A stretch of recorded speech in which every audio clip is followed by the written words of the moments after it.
Hi! Hello, ladies, gents, and scrappy hunters stranded in the dark. We're going to try today Mana Spark, a brand new roguelike coming out on the 27th of September, developed by BEHEMUTT, a two-man outfit out of Brazil.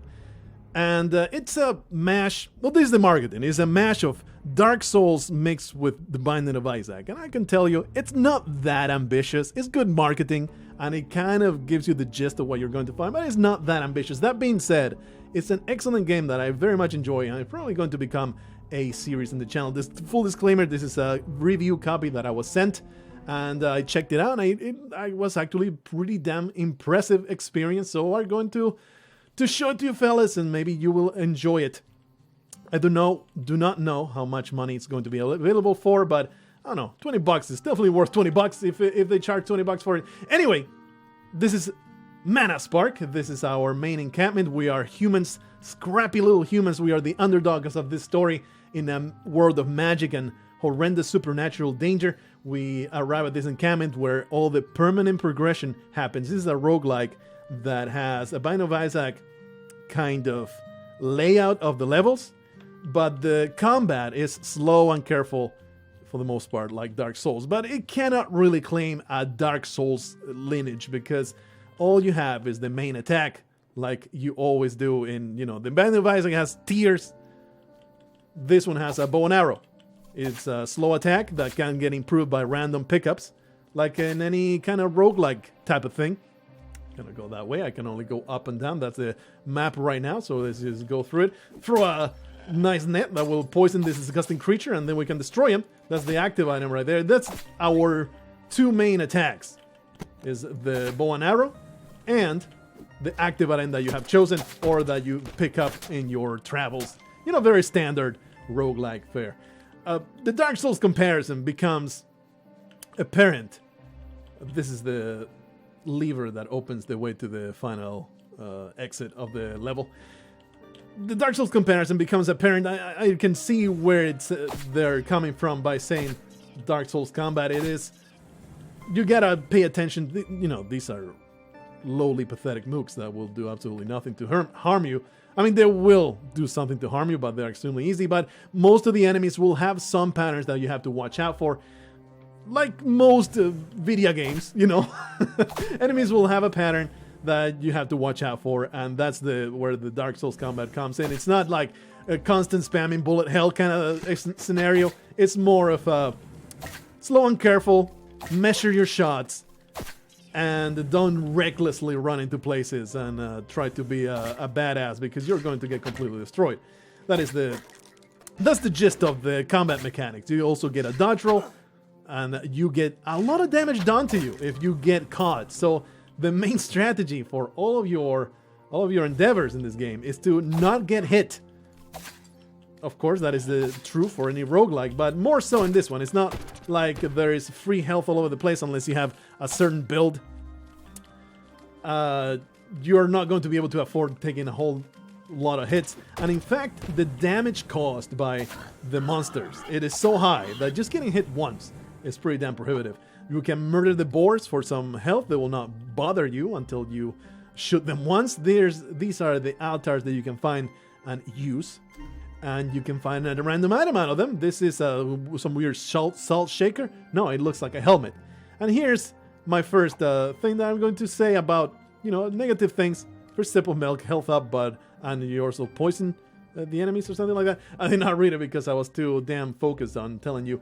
The aesthetic, the elephant in the room, is that it looks like crap.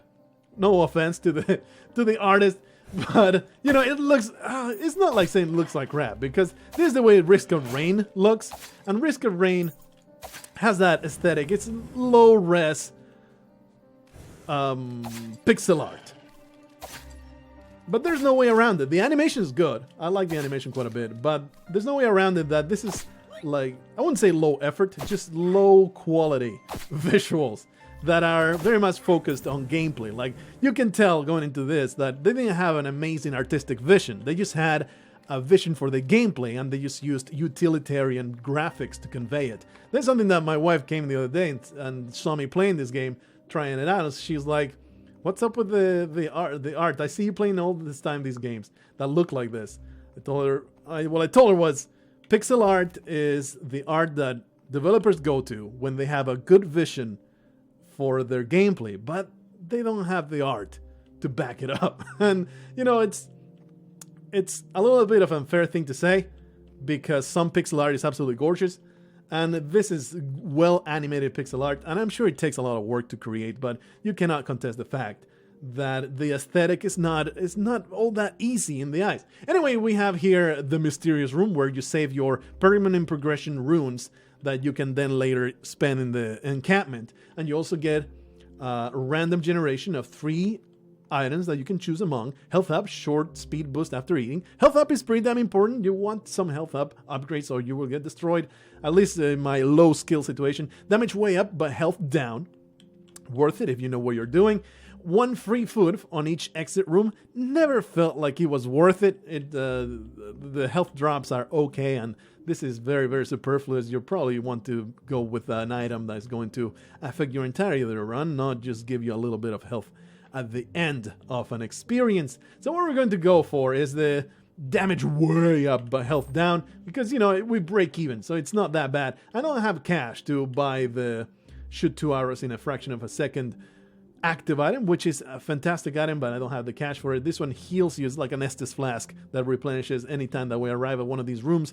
Not going to buy any of those, just going to move on forward with my money, because this particular active item is actually pretty good, so we're going to stick with it unless I find something far more fantastic. Here we have the map. You know, the maps they continue increasing in complexity. Not really complexity, but just size. And, you know, the enemies, there's a damn healthy variety of them. I have not finished this game yet, so I cannot tell you just what is the ouch. I just stood into in a trap like a moron. Something I very much like about this game is that you can bait the enemies into traps. You can bait them into attacking each other. As long as you have the patterns down that they do, you know, you can predict what they're going to do. I like that quite a bit. The claim is that this is very much a skill-based, not luck-based game, and outside of getting amazing upgrades that will make you kind of overpowered, it is very much a true claim. Like, if you get hit, it's because you suck balls. It's not because you got unlucky. Oh, totally unfair hit. No, this game is very good at making you at fault for every point of damage that you take. This fella has a shield. If you shoot at the shield, 0 damage cost. So the actual aim of your shots matters a lot. Also important to oh boy, there's a bad situation. We got one of those dudes that create fires all over the place, and you saw how this scumbag was actually protecting the guy. He's not, see, they're not just randomly attacking me and trying to do their own thing. They will band together, and while it's not like super advanced AI or anything like that, I just died. That was awful. That was terrible, because we got this confluence of fires shooting all over the place and these two protecting each other. I'm not the greatest at this game so far. I've played like 4 hours by now and still feel like I'm super bad at it. Anyway, when you die, it was totally on purpose, because when you die, I wanted to show this mechanic that I very much like. You can just go back to camp and restart however you like, but you also get the chance to just say, oh, I'll try my luck. And what this means is the game takes pity on your soul, say, okay, here's this other situation you can start with. Here's a few bonuses. You can play as the hunters with starting with a sticky web and a damage up bonus. So this drives you to be like, oh, instead of putting down the game, I'm just going to restart. There's a fantastic mechanic. I really like it, how it gives you a new run with a little bit of a bonus, telling you, you know what, you're kind of bad. So we're going to throw you a little bit of a bone. Start with a better setup, a place with a boar and nothing else. I'm going to shoot it because I'm full of anger. The damage was way up, but not up enough to kill a boar. You get destroyed. You drop a couple delicious haunches of meat. Oh, well, that is not something I should have done, because now that boar is pissed, but thankfully we just absolutely obliterated it. So that's really, you're seeing the game right now. The things that are upcoming are different enemies. It gets more complex as they all mix together and work in tandem to destroy you. It's standard fantasy fare. I have not seen anything all that weird just yet. You also have the dodge line. It will dodge through attacks. So, you know, that you got that little bit of extra skill on the usual enter the gungeon type of dodge roll. It's pretty nice. Pretty nice. Let's go through to the next level. Yeah, later on, just more complexity in the number of enemies that you face. And there's also boss fight. And there's another big, not letdown, but another place where the game can face a ton of improvement. The boss fights, there's only 2 that I've seen so far. And it's always the same one. You find a beholder type of enemy, which is extremely easy. It's like one of the easiest boss fights I've seen in quite some time. This is pre-release, by the way. I don't know if there's going to be a patch before release that addresses whatever issues I have right now, so I cannot say that everything is terrible or anything like that. I'm saying that the boss fight damage up, sweet deal. The boss fight, not variety. The boss fight, yeah, variety. That's the word that I'm looking for. There's one boss fight in the 3rd, 4th level, and it's always that beholder. Then in the 6th level, it's always against this dragon, and there is 0 alteration. There's 0 variety on that camp. The boss fights are super boring. Not the boss fight itself, but the variety on that is just really not good enough. Damage way up, health down, full luck up, health up, double the attack damage if you're close to the enemy. This is fantastic, but I think I'm going to go for this because I want to be able to sustain a run, so let's go for that one. More health and more health drops sounds like a damn decent way to go. I'm not using my active item enough. I really should have used that against that room that destroyed me. I'm far too focused on all the things that I'm telling you and not focused enough on the monsters that I want to kill. You might ask, what the hell is with the broken heart icon above this monster? Well, in the main encampment, you can choose an enemy if there's an enemy that's giving you trouble, you can choose an enemy to weaken. It's one of the ways to do permanent progression in this game. When we die again, I'll show you all the permanent progression mechanics in the game, in the encampment. We'll go back and check it out. Anyway, I've not reached the end of the game, so I cannot tell you whether... I cannot tell you just how many more levels of the game there are. I've tried to get to the end, but I'm not good enough yet. And I've played it for 4 hours, and I do plan to make it a bit of a series in the channel. I don't know how long it will be, but it will be featuring the channel more than this video. That's for sure. Because I very much enjoy it. It's very cool combat, while, you know, the variety is not all that there. All you do is, like, it's very roguelike combat, very Isaac-y combat, where you just have your main attack, which is the tears, and a secondary attack, which is whatever item you got, and the variation and the fun comes from all the different things that your main attack can do. Obviously, it does not have the variety and wackiness of a Binding of Isaac setup. This is more attack speed, which is fantastic. Probably the best upgrade you can have, just more attacks.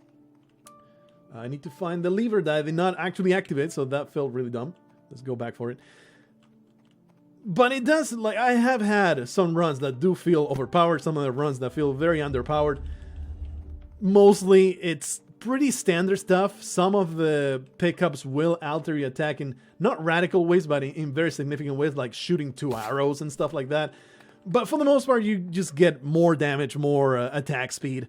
Like, kind of basic stuff. That is my other gripe with it. We have arrived at the boss fight, by the way. That is my other gripe with the game, other than the variety on the boss fights, is it can use a lot more items. It can use a ton more items. And that is another thing that I am happy that it's a gripe, in the sense that the problems that I have with this game is not the gameplay at all. It is not any kind of core mechanic. It's just, you know, it could use a lot more variety, a lot of more items, and those are the things that are really easy, comparably, to add to a game. Look at the massive damage we're doing. Usually, you do maybe half the damage of that, but thanks to our items, we're doing an insane amount of damage to this boss, and we're humiliating the crap out of him. We're going to poke out that eyeball and not give a damn about his life or any of his family. We're going to leave a whole bunch of beholders orphaned, not feeling an ounce of guilt in the world. So that's one of my main complaints. This boss fight happens every single time. It's always trivial. I don't think I've ever been hurt in this game. Actually, yeah, a beam did hurt me one time. It took half my health off. But if you're even remotely competent, you're going to avoid all damage in this fight. So it's one of the problems so far. Boss fight variety, alongside with item pickup variety. But like I'm saying, those are things that are very, very easy. Oh! Crap. It was very unnerving. Please don't chop me down, Orc Man.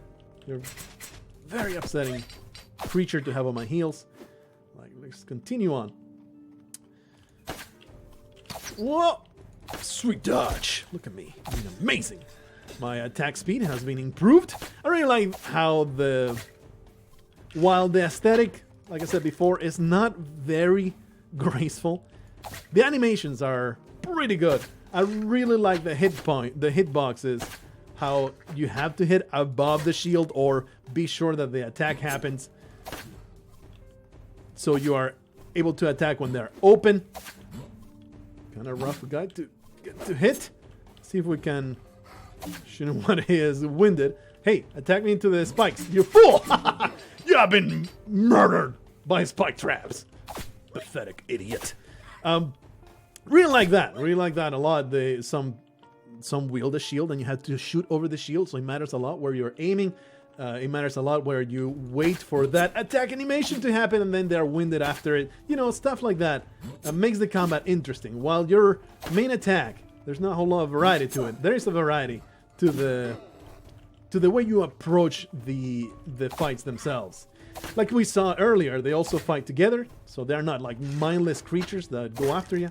So overall, I have a very positive impression of the gameplay mechanics, and it's only in those areas that I already mentioned that the game could use some serious improvement. And I rag on the aesthetics quite a bit, but look at Risk of Rain. The Risk of Rain, you know, it's not that amazing the way it looks. It's so tiny and weird, but it's also a beloved darling of the, I would say. I mean, this is my opinion. I very much enjoyed Risk of Rain. I thought it was a fantastic game. So while sometimes the aesthetic is a selling point, some other times it's just functional. It's just there to be a vehicle for the actual gameplay to happen. And that is really what I would say stops a lot of game developers, because, you know, oh man, I want to create this amazing gameplay that I can possibly imagine, but I just suck balls at putting art together. Oh boy, that's poisons. You don't want to step on that. I'd rather not get destroyed by it. These are little weirdos that explode in slowing projectiles. Don't want to step into that, so that hunch of meat is not worth it. See if we can get these guys spiked. Hello, sir. Hello, sir. They're not alerted to my presence, so I have only put myself in danger like a moron. The guy's down. Might as well hit that lever. Did not hit the lever. Just wreck you. There you are.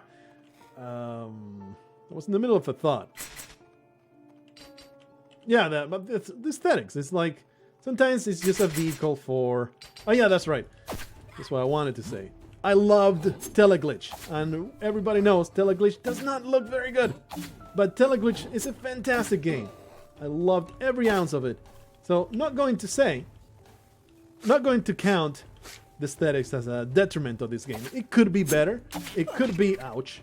That's a lot of damage. I'm going to get murdered by these filthy creatures. And now I'm poisoned, so that's going to leave me at half a point of health here. Poison cannot kill you, at least I've not seen. That mistake was not a matter of mechanics. It was me standing still. I shot while I should have been dodging, because after shooting you stand still and don't have a chance to dodge for a little while. So that was totally my fault. Anyway, got completely destroyed there. I've gotten way further into this game, but I've been just sucking balls this time. Let's just go back to the camp so I can show you the permanent progression mechanics, which are pretty simple. It's not anything incredible, but it's nice to have them. This lady allows you to select a certain active item. You can have a trap, you can have all the things that you unlock with money. I have not found these two, I don't know what they're at. Here again we have the example of, you know, you have all these items, and this is all there is in active items, it can use more variety. And that is, you know, it's a two-man outfit, and it's a small indie company. I'm not saying I expect more. I'm saying the game can use a lot more variety to be even better.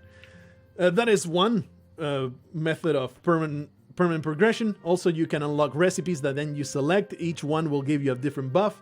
The basic one, oh, this stuff can increase the chance of finding coins. Then you get a choice of all these others and make you attack faster. No, I don't want to unlock that right now. I have 42, so let's just unlock this one right here. This rabbit stew would boost your attack and your coins luck. Okay, we'll unlock that. And you can then get to choose between the coins, barley, and the cooked barley and beans will increase your health and your ability to have diarrhea. It's fantastic. See, you select one, and that's how you start your run, so you can create different builds to go into the game. It's not like a cumulative thing, so it's not like you can become ultra overpowered. You just pick one of your buffs. So you do become more powerful, but it doesn't become... it's not a rogue legacy situation where you just go through cycles and it comes to a point where you're just this horrendous death machine. And then there's the other progression system where you can select an enemy and research their weaknesses to weaken them. I have weakened this guy, but you can choose to weaken the orcs, which weaken the boars for some reason. I don't know why you would ever choose that, but there's the option right there, and that's the other progression point. Also, you can find altars while in the run, and if you go through the challenge that it poses, you can give yourself a permanent buff to your abilities. And lastly, there's also several characters. I believe there's 3 characters in the game. We can switch now to Jessica, the crossbow guard. Sure, let's do it, and we're going to jump into another run. I unlocked the challenge for this one. I picked the Anvil, which gives you extra damage. Maybe we can find another sacrificial pit so we can do that challenge once more. Anyway, there's Jessica, and then there's the Guardian, which I have not unlocked just yet. I think it's the dude with a shield. So that's the 3 characters you can play. So, you know, I'm grabbing a variety, but there is enough to say, yeah, this is a good game. I'm just saying, if you want to make your game much better, that is where you want to improve. Because as a roguelike, you know, that is one of your main strengths. That is one of the things that your players are going to be looking at. Like, what's the variety here? How wacky or how powerful can my main attack get? How much variety is there going to be between one run to the next? The crossbow guard. So I think it's not called the Guardian. Anyway, the other person I have not unlocked yet, but this one, you can already see, you know, the dodge is much faster, but I don't think I avoid damage. Yeah, I do avoid damage, but, you know, it's much briefer, but it's also a lot faster. And you get 3 of them right here. It also attacks much faster, but the damage is lower. The thing is, I unlocked that Anvil for the sacrificial thing that I did, so the damage is pretty comparable. So this one right now is a much, or quite a bit more powerful character than the Hunter is. So hopefully we can get a little bit further, and I can show you more enemies and more variety in this game. So, you know, might as well jump to the conclusions. Even though I am not going to hopefully finish this run anytime soon. But I do not know how much this game sells for. They do not list it in the website or anything like that. And you would think, well, then you ask them, well, I did not think about it before starting the video. And now it's too late, isn't it? This disgusting goblet is riding one of the boards. I really like that. That is a pretty damn cool little thing that the game has. And I missed the shot, so now the boar is real pissed at me. Oh boy. Completely missed that charge, you dumbass boar. You're a piece of scum. Let's just... Oh, we have not found the lever because we have not explored the entirety of the level. I'll definitely worth... If it's, say, 20 bucks, I would say it's worth it. 25, it already sounds a little too much. $25, get it on sale. $20 and under, yeah, I would totally say it's worth it. That being said, without having finished a single run, like it's a slippery slope, because roguelikes, they're difficult to gauge just how far can you take them. Like, how many hours of entertainment is this going to give me before it becomes tedious? Because, you know, it's a matter of how Spelunky-like it is. Is it infinite like Spelunky? Or does it come a point where every run starts feeling the same and you just want to, you know, move on to a different game? I've seen everything that I can possibly want to see out of this game. So that's a question I cannot answer for you because I've not seen enough of it. But, in my opinion, it's a damn good gameplay that I can recommend it without much doubt. Anyway, attack speed up, damage a bit down. I don't want that. Shoots one more projectile, more chance to find the other twin, which I assume is why I found this character. And coin luck up. Let's to get that because this means that I can shoot 2 crossbow bolts, and that is fantastic. So, too expensive. I don't want that. Too expensive. Moving on. Let's carry on to the next level. The gameplay is really good. Controls are really, really nice. The precision is top notch. Very responsive in the way that the movement works. The way that I died in the previous run, it was just me not taking into account that there's a little bit of a cooldown after you attack, so you cannot move. With the other character, this one moves right away. You can just shoot and move immediately. It's a little bit of lore, right? Dungeon entry is ready. It's discreet enough, so anything powerful isn't going to notice. It is noticeable enough, so smart-ass humans are going to put their nose in. You can tell that this game has been translated, or rather written by not a native-speaking English, not an English-speaking native person, but it's still good enough to say, you know, it's not English. I've seen a few mistakes here and there, but overall, the quality spread of the English is actually damn good. Way better than a lot, the vast majority of JRPGs, that's for sure. And in fact, way better than many native-speaking roguelites that are out there, or games in general. Like, I forget what game it was recently, and I was like, holy crap, who wrote this? And it was an RPG, and the dialogue was just so terrible. I forget what it was, and I don't want to drag it right now without giving any kind of fair criticism. We got an eggplant, Spelunker's eggplant. Health up, chance of enemies dropping gold when hitting you. That is an item I can totally get behind. Let's just carry on to all these places. So yeah, if you like what you see, I would definitely recommend it. The way that it feels, it's totally good. Controls are not frustrating at all. Definitely taking it a little too far with that. It's Dark Souls plus Binding of Isaac. Nah, not nearly close as that ambitious, but absolutely a game worthy of your time. Is and you can tell the developers really care about it, and this is not a cash grab of, wow, I've been being just super bad at shooting this creature down. Being absolutely atrocious. I don't know where that goblet was at. I shot him in the freaking face. But he caught an arrow, and I feel good about him dying. These guys are just so damn dangerous. You always underestimate them, but they can attack super duper fast. Alright. So anyway, now that you have my recommendation, let's simply enjoy the run and just continue going through these places, grabbing all these haunches of meat that these skeletons carry. I'm sure that's very sanitary. No salmonella or horrendous meat parasites at all. Get wrecked, you filthy little creature. I revel in your pain. Let's continue on. Get more money. 14 coins is pretty good. Be able to afford good stuff. Let's go face that stupid ass beholder. Thankfully, we have that double shot. This should be pretty damn trivial. The trap's not going to... I'm not even used it. I could just forget. That's one of the things that I'm bad about this game. Using the active items. The active items are pretty damn powerful. I just don't think about using them often enough. Of course, you can only hurt it when the eye is open. Very standard fare there. Just wreck this filthy creature. Whoa! Almost get zapped. Massive shot. Yeah. The only reason why I've been hurt in this fight is when the little eyelets, they get a shot at me because I let them build up a little too much. because they continue spawning. And they petrify you with their attack.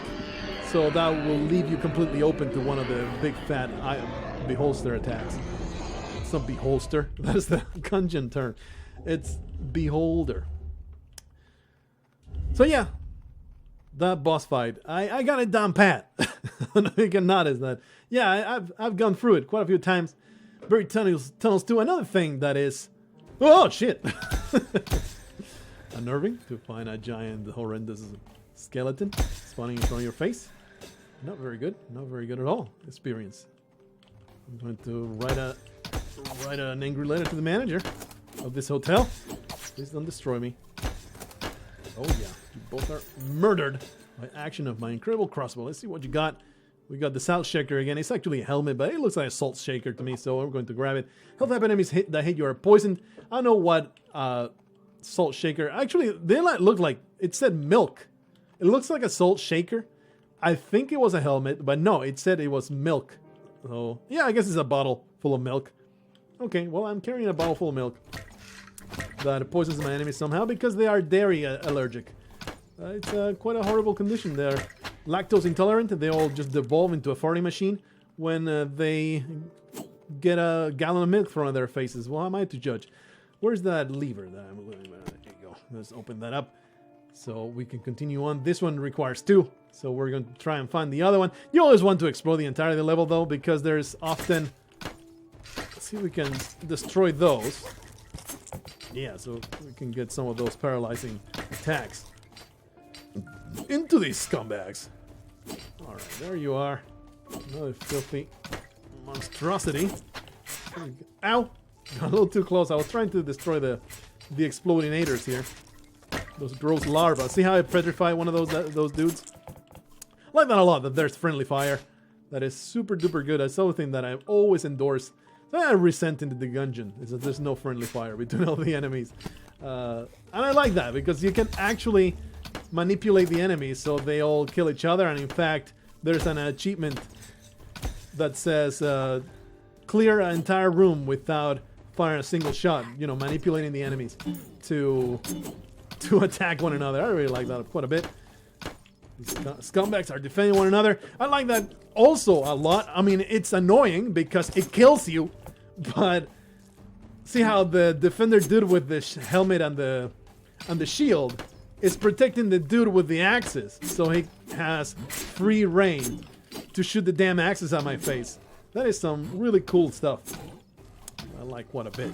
You know, it's not like extremely complex. It's pretty simple interaction, but that is some pretty big improvement with your standard roguelike fare where they are just a random number of enemies and they all have their own pattern and they just act independently of one another. Really like how they will team up to wreck your anal cavity. And once he's on his own, he just charges you. See, he alters his behavior depending on whether he has an ally or not. Pretty cool. Anyway, we have opened every single place and now we can simply go on to the exit of the place. Of the level. Usually the levels are not long enough for you to really resent the fact that you have to walk all the way back to the exit. It doesn't really waste a whole lot of time. It doesn't really need a teleporting mechanic. It would be nice to have a teleporting mechanic that just puts you back at the entrance, so that way you can, you know, not waste a whole lot of time. That is a lot of runes saved. Another peculiar room achieved. We have a few active items. By the way, I completely forgot to use the trap. It's just a standard bear trap that will hurt enemies. It does a lot of damage, but I'm not going to use it. It's supposed to releasing Petrifying Thorn for 5 coins. I have not used that one, so let's use it. Also, there's freeze bombs. This seems kind of OP. Go for the freeze bomb. New item discovery. With some help with the blacksmith, we'll be able to forge one of this. And that means you buy here, then you go to the encampment, and you can buy to select it as a starting item. That's how the permanent progression works. Spend 7 coins, it goes up and up and up as you progress. Damage way up, health down. Don't we have double shots? So adds another projectile to the first twin. Ooh, definitely want that. That's awesome. I didn't even look at the others. I've never been able... I didn't even know that it stacks. That is the way that the items work in this game. It's very much risk of raining. And in fact, the aesthetic of the items, it really reminiscent of the Risk of Rain aesthetic, the way that the items work. The items look. pretty nice that they stack like this. It's pretty awesome. Was not aware that this was a possibility. To keep grabbing those and you get more and more projectiles. Alright. This is shaping out to be a really, really good run. Really appreciate having many, many, many projectiles. Each one is fully doing full damage. This guy's not pretty annoying to get past the damn shield. I want to say, I'm not certain about this, but I want to say this is a new enemy I haven't seen. This is what a guy will completely wreck. Oh yeah, get frozen. Completely rendering you unable to move for quite some time. It's pretty annoying in conjunction with other enemies. I'll be honest, this freeze ray seems a little OP. But that's the thing. That's another thing that I have not commented on. Oh yeah, you goat man. Filthy necromancer. How dare you enslave these perfectly innocent skeletons that try to destroy me all the time. Something I have not mentioned is that I have had runs where I feel overpowered, but I still lost because, just like in the gungeon, you can be... Oh, this guy reflects your projectiles. You want to be really careful about him. In fact... Oh, jeez, and now he's protecting the other dude. Maybe we can just freeze them. Oh, yeah. Freeze them. Go for the orc. Nice. Oh, the other guy was dead. The shield reflects your projectile, so you want to wait until they are in the being winded animation after the attack to be able to shoot them. Otherwise, you're going to have a very bad time, especially when you have very powerful shots. Oh, jeez. There was a freaking bee shooting poisonous garbage at me. Oh, yeah, I was finishing up a thought, which was, even though I have had runs that feel really overpowered and they kill stuff real fast, I still lost because, just like in Enter the Gungeon, everything's still threatening. Everything's still able to kill you in a couple hits because they do a lot of damage. Oh, jeez. That's the thing that happens. Let's just freeze them and shoot in the back. They're pretty frail, but that reflecting shield is actually quite the threat.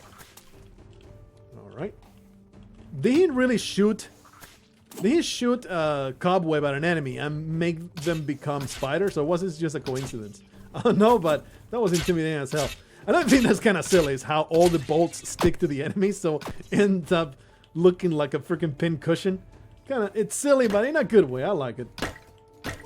You know, it's nice that those decals stay, and they'll always stay. They will just always be there on the floor. All those pin cushions all over the place. Oh, this is nice. This is a vampiric, your typical vampiric item that will give you health after a number of kills.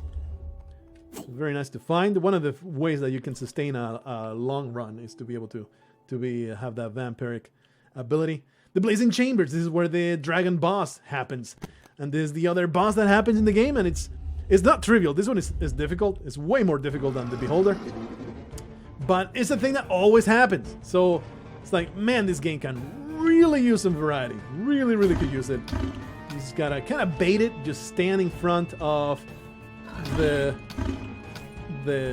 dragon head coming up, and then he has the cycle where he makes the floor catch flames. You just gotta stand there before it comes out. Otherwise, if you don't stand as bait, it will come out in a different spot and not even be able to...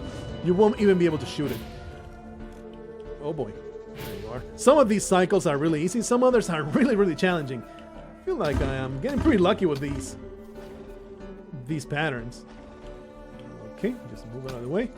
Slow attack, not a big deal. Wreck this filthy creature. Also my damage is pretty damn outstanding. Usually it takes way longer. Gotta watch out. Sometimes they will not do the twice, the double sniff, the double breath, and it will come out only after one, but it will always be a slow attack, so you have a chance to dodge out of the way. Whoa! Getting pretty lucky with these cycles. Sometimes the nature of the attack is super difficult to dodge. And also we have a very, very good run going on right now. So this was a pretty damn trivial fight. Just take my word for it that this fight is actually challenging depending on how you do, and especially if you don't know exactly how the patterns look and how they work. This boss gave me quite a lot more trouble than the Beholder before I was actually able to reliably kill it. But again, that's the gripe I got. It's always this boss fight. That's all there is at this rate, at this particular stage. Always that boss fight. This is intimidating as hell. Let me freeze these scumbags. This active item seems really overpowered to me. But like I said, don't be overconfident, for it's a slow and referential killer. Let's just kill this filthy, gross creature. I don't even need to aim because my extra projectiles go above and below the shield he's using to protect himself. Whoa! Let's freeze these scumbags that I missed. See, that did 2 points of damage to me. A couple more hits and I'm dead. So, always gotta watch out. Especially as you carry on into these places. Oh boy. Oh yeah. These guys take quite a beating too. It's hard to bring them down without the freeze action. One of these fellas cannot get through here, so I guess we've gotta find a way around. Can you get frozen with one of these projectiles, please? Nope. But I can freeze you! Haha! Fantastic. Wrecked! Oh! Did not even see that. I was just so focused on my own ship. I think he summons even more, huh? Oh boy! Death is around the corner. We need to be more careful. And this is what I was talking about. We have a really good run, but a couple run-ins. I don't make it this far that often. I am at this is my event horizon of my skills. I have not been that often this far. Those archers? I'm not sure. Oh, I was throwing my active item, so I was unable to dodge out of that. That's too bad. But hey, convenient because it's 45 minutes. See, now I'm like, okay, I'll just go back to camp. Oh, I get the chance to get bonuses and stuff. I really like this. It's a very small detail, but I really, really like this mechanic where you feel bad, but then you feel real good because, oh, I can try my luck and it will give me new starter bonuses, and you know, it'll give me another chance to have a more fun run. So that's a very nice, thoughtful addition. Anyway, we got 24 runes. We also unlock this. I only have 24. It takes 25, so we cannot take this as a starting item. So I guess we'll get the trap. The trap is really good. We can research some other enemy. Actually, those jerkasses. Can I unlock this for 12 runes? I can do this. I don't like these people. We're going to weaken them.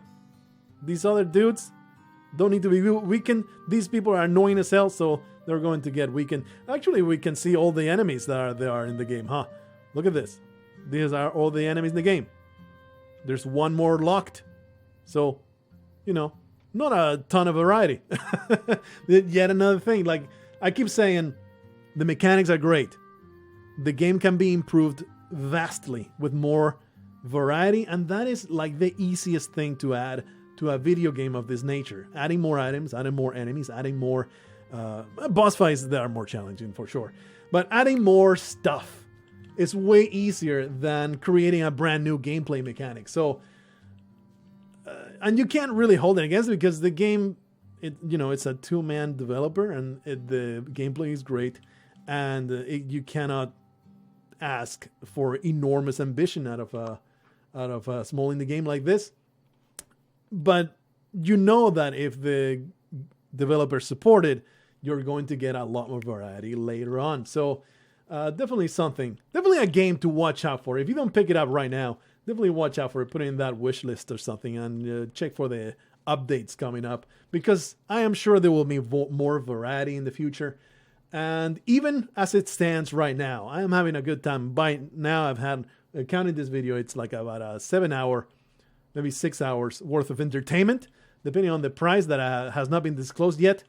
Will be totally worth your time or not? The gameplay is solid. I very much enjoy it. You will see more of this game. At least I would like to finish this game in the channel. So you're going to see more of this game in the channel until at least I get a winning run. At least I want to unlock the other character that there is available. I want to play a little bit more with that. So definitely a very good impression.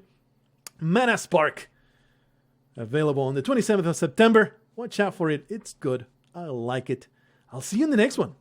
Until then, roam those catacombs and destroy all those filthy magical creatures that try to oppress you.